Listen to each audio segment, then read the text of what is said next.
कार्यक्रम के प्रायोजक हैं श्री मदन भाई रेखाबेन हुमड़, रूपेन प्राची हुमड़, अनगवीर आर्शवीर हुमड़, रिक्ता विशाल सेठी, आरिका अर्जुन सेठी।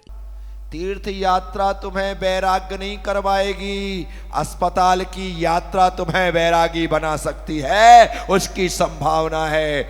वहां जाकर के जब हर बेड भरा देखोगे, लोगों को छटपटाते देखोगे, इस प्रकार से डॉक्टर ने पूरा शरीर कर रखा है, नाक में कुछ बाल लगा रखा है, कान में कुछ लगा रखा है, गले में छेद रखा है, पूरी निडल लगा रखी है, ऐसा पड़ा है, होश नहीं है, हर बेड में ऐसी स्थिति है। साथियों, एक बार जागरूक होकर के उस अस्पताल की यात्रा करना, बाहर लौटते लौटते चिंतन करना।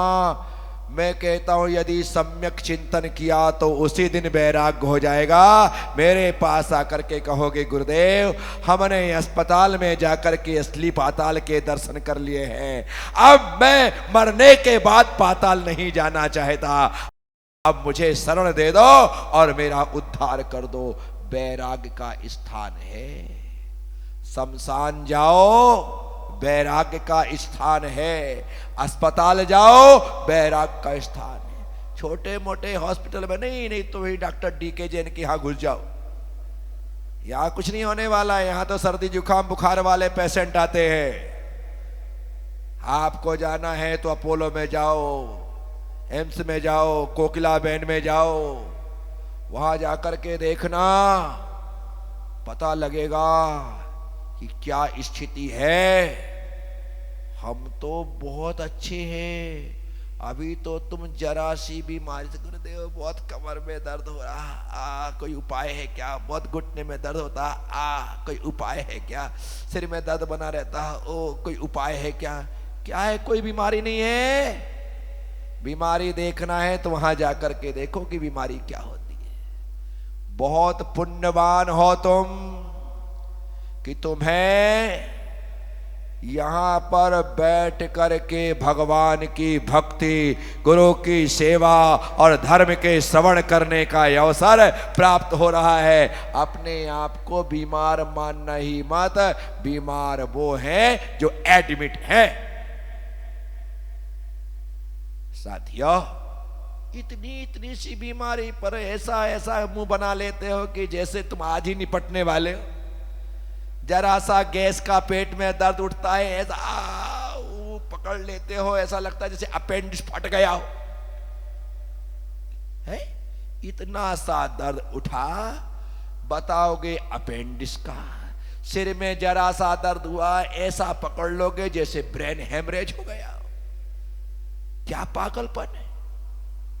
बीमारी को ज्यादा सिर मत चढ़ाओ, उसे हल्के में लो। जो लोग ज्यादा सिर चढ़ाते हैं उसे लगता है कि अच्छा ठिकाना मिल गया, अब यहीं रहना है, कहीं जाना नहीं है। श्वेता कासलीवाल बैठी है यहां पर, आज इसका उपवास है, 9वां 10वां जो भी। उपवास लेने से पहले गुरुदेव उपवास करने की इच्छा है, 16 करण करने का मन है, दवाई चलती है, क्या करूं?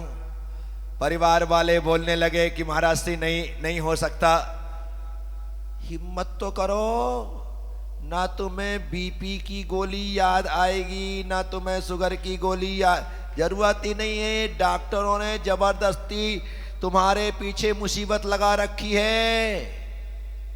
एक बार बीपी की गोली चालू, लाइफ टाइम। एक बार शुगर की दवाई चालू, लाइफ टाइम। एक बार कोलेस्ट्रॉल की गोली चालू, लाइफ टाइम। एक बार B12 की दवाई चालू, लाइफ टाइम। ये कोई खत्म होने वाली बीमारी है क्या? हमेशा चलने वाली है।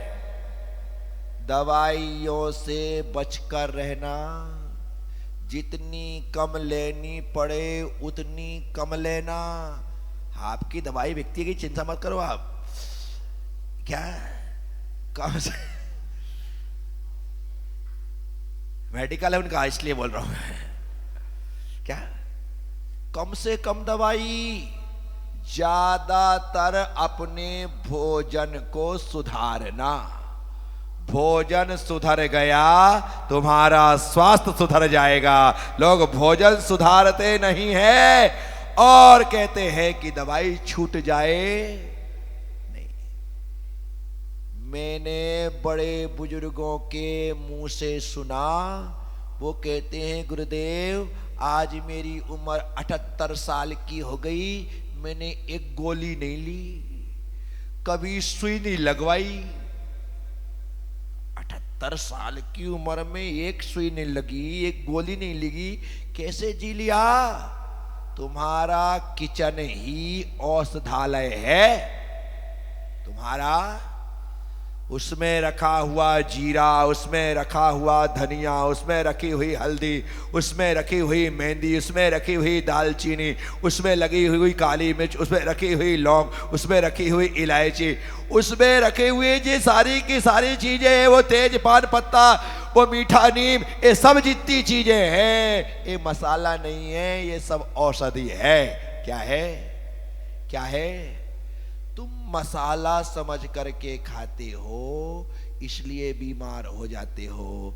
मेरी दादी उसे औषधि समझ करके लेती थी और सबको देती थी, तो पूरा परिवार स्वस्थ रहता था, क्योंकि उसे पता था कि काली मिर्च की तासीर क्या है, इलायची की तासीर क्या है, दालचीनी की तासीर क्या है।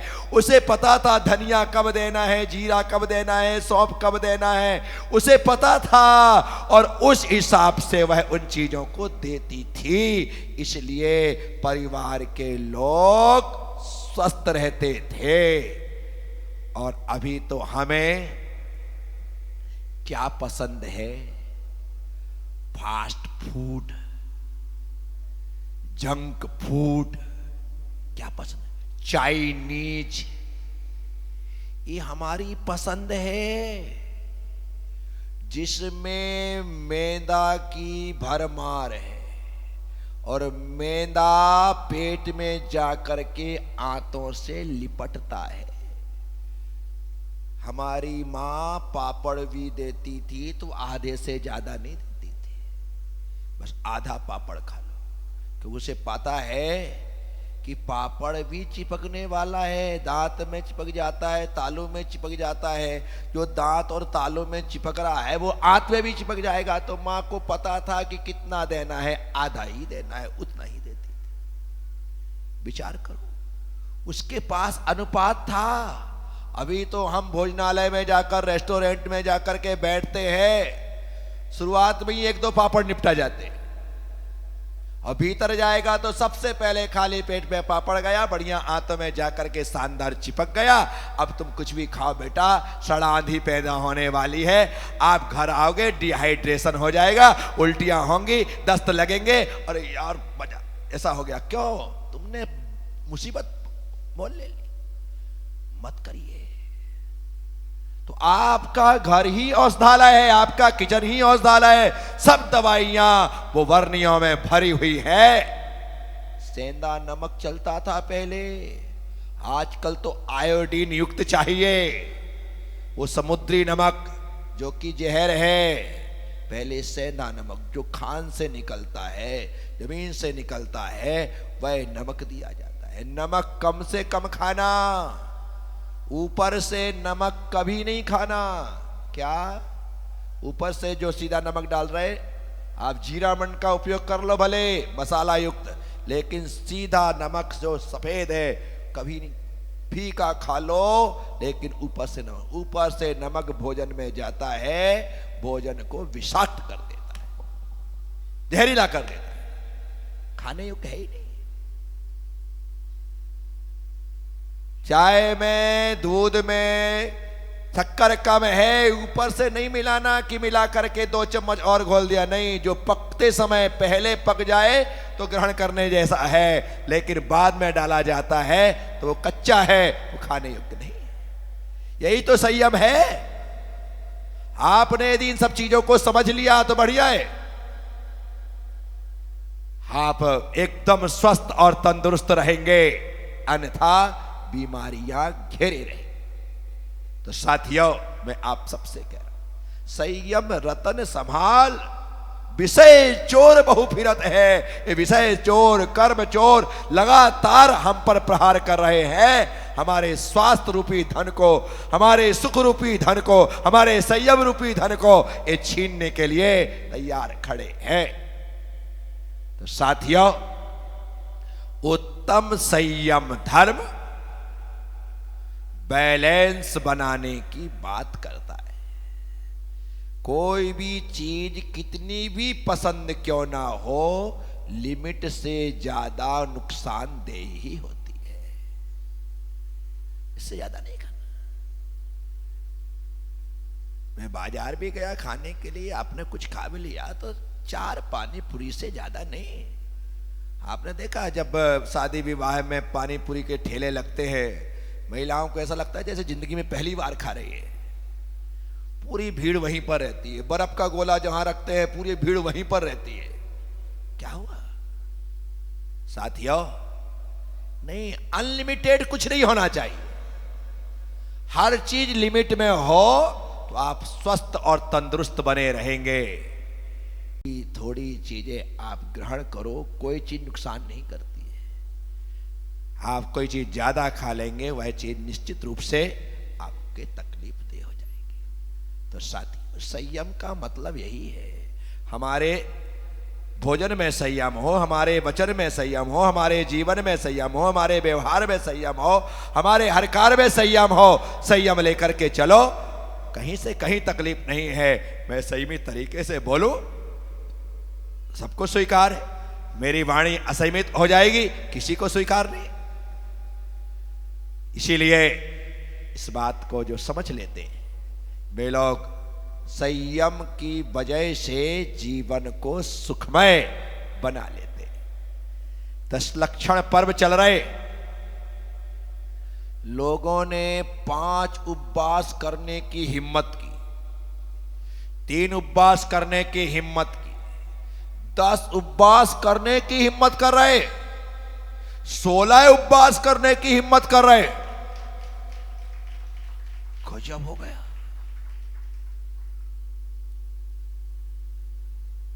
कहां से आई हिम्मत? अपने भीतर से ही। कहां से आई? अपने भीतर से। और उस हिम्मत को हमने जागृत किया, और जब वो हिम्मत जागृत हुई तो आज ये लंबी यात्रा पर चल रहे हैं। उस यात्रा के आगे बढ़ रहे हैं। हिम्मत करनी पड़ती है, तब जाकर के काम होता है। तो संयम इसी का नाम है। संयम हिम्मत पैदा करता है, शक्ति पैदा करता है। कैसे करेंगे, कैसे होगा, मुझसे तो हो नहीं सकता है, मेरे बस का नहीं है, मुझे तो उपवास के नाम से ही चक्कर आते। क्या बोलते हैं? उपवास के नाम से चक्कर आते। ये हमारे महाराज जी बैठे, इनको खाने के नाम से चक्कर आते। मैं डांट डांट करके आज तीसरा भी कर लूं क्या, और एक और कर लेता हूं, एक साथ 5 कर लेता हूं। अरे मैंने कहा मेरे भाई, तुमको 2 महीने हो गए एक आहार एक उपवास करते करते, फिर तुमने 2 उपवास एक आहार चालू कर दिया। थोड़ा नहीं, कुछ नहीं, अच्छा लगता है ऐसा बोलते, बहुत अच्छा लगता है। ए माता जी, आहार करने जाती तुम मुंह ऐसा बिगाड़ती है। आज उपवास तो हाँ, आज मुझे अच्छा लग रहा है। क्या हुआ? ये होना चाहिए, ये भाव। हमारे देवेंद्र जी कभी उपवास नहीं करते थे। सबको देख करके लगा मुझे भी करना चाहिए, उपवास कर लिया और बढ़िया हो गया। हो गया नहीं हो गया? फिर ये होने लगा। ये रोज रोता है उपवास के लिए, कम से कम 2 तो मुझे करवा दो एक साथ। गजब हो गया। मैं आपसे कहता हूं, मन में दृढ़ता आ जाए तो कठिन से कठिन काम सरल हो जाता है, और दृढ़ता ना हो तो सरल काम भी कठिन लगता है। तो संयम का काम सिर्फ इतना है, वह मन को मजबूत बनाता है। मैं हमेशा कहता हूं, साधना शरीर से नहीं साहस से होती है। क्या? साधना शरीर से नहीं साहस से होती है। हे, मैं तो पंकज को देखता हूं, समझ में नहीं आता भाई। घर वाले पीछे पड़े, आज पाड़ना कर लो, हो गए 5 बहुत हो गए, आपकी वो नहीं है। नहीं, मैं तो समता से समता का साथ दूंगा। जब वो कर सकती है तो मैं क्यों नहीं। गजब हो गया भाई। ये नेमी से बोलो, पाड़ना कर ले भाई, पहली बार तू कर रहा है। बोले नहीं, यदि मेरी पत्नी रानी तो मैं भी राजा। ऐसा भाव लेकर के चल रहा है। कितना अच्छा लगता है कि ऐसी भावना कभी कभी प्रकट होती है, कभी कभी जागृत होती, और जो जागृत हुई है वह अद्भुत है। अरे राजकुमार का तो क्या कहना साहब, ये तो पहले भी कर चुका है, दूसरी बार अभी करने जा रहा है। अरे कि पहले ही दिन बोल दिया मैं तो 10 करूंगा, मतलब करूंगा, कुछ भी हो जाए। गजब ही हर काम में आगे। ये लड़का प्रभाव वहां से आया, भवानी मंडी से। आज हाँ, आज इसका 6वां उपवास है भावना कि मुझे करना है। जब चौथे उपवास पर आया, मैंने कहा क्या घर में वहां पर बैठा है, मेरे पास आ जा। सुबह से लेकर के शाम तक, नहीं रात तक धर्म ध्यान चलता है। आ गया कि गुरुदेव मैं आपके चरणों में ही रहूंगा। हमारे मनोज जी हैं, 9 साल से कर रहे हैं। राजेंद्र बाबू वहां से आए हैं इंदौर से, हर साल 10 उपवास करते हैं। अनीता जी 10 साल लगातार कर रही है कि बस गुरुदेव आपके चरणों में। ऋषभ जी ने पिछले साल किया था, है ना, और इस साल भी 6वां साल है क्या, 6वां साल हो गया। बताओ, अनेक एक बार कर ले तो बहुत होता है, हर साल करने की हिम्मत कर लेते हैं। अन्यथा पहले बार में लगे कि बस भैया हो गया, लेकिन नहीं, पहले साल इन्हें आनंद आया, दूसरे साल फिर करने लगे, तीसरे साल कोई दिखावे के लिए नहीं कर रहे। ये सिर्फ मन से ही हो सकता है, दिखावे से तो खाना हो सकता है, लेकिन उपवास नहीं हो सकते।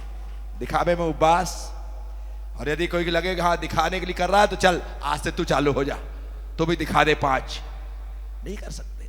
उपवास दिखावे में सिर्फ मन की दृढ़ता से हो सकते हैं। आज संयम का दिन है।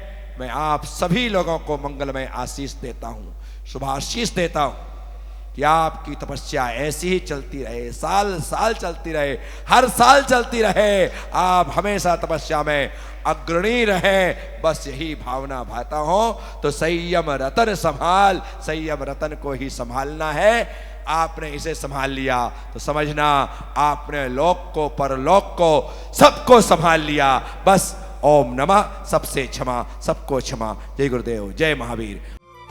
इस कार्यक्रम के प्रायोजक हैं श्री मदन भाई रेखाबेन हुमड़, रूपेन प्राची हुमड़, अनगवीर आर्शवीर हुमड़, रिक्ता विशाल सेठी, आरिका अर्जुन सेठी।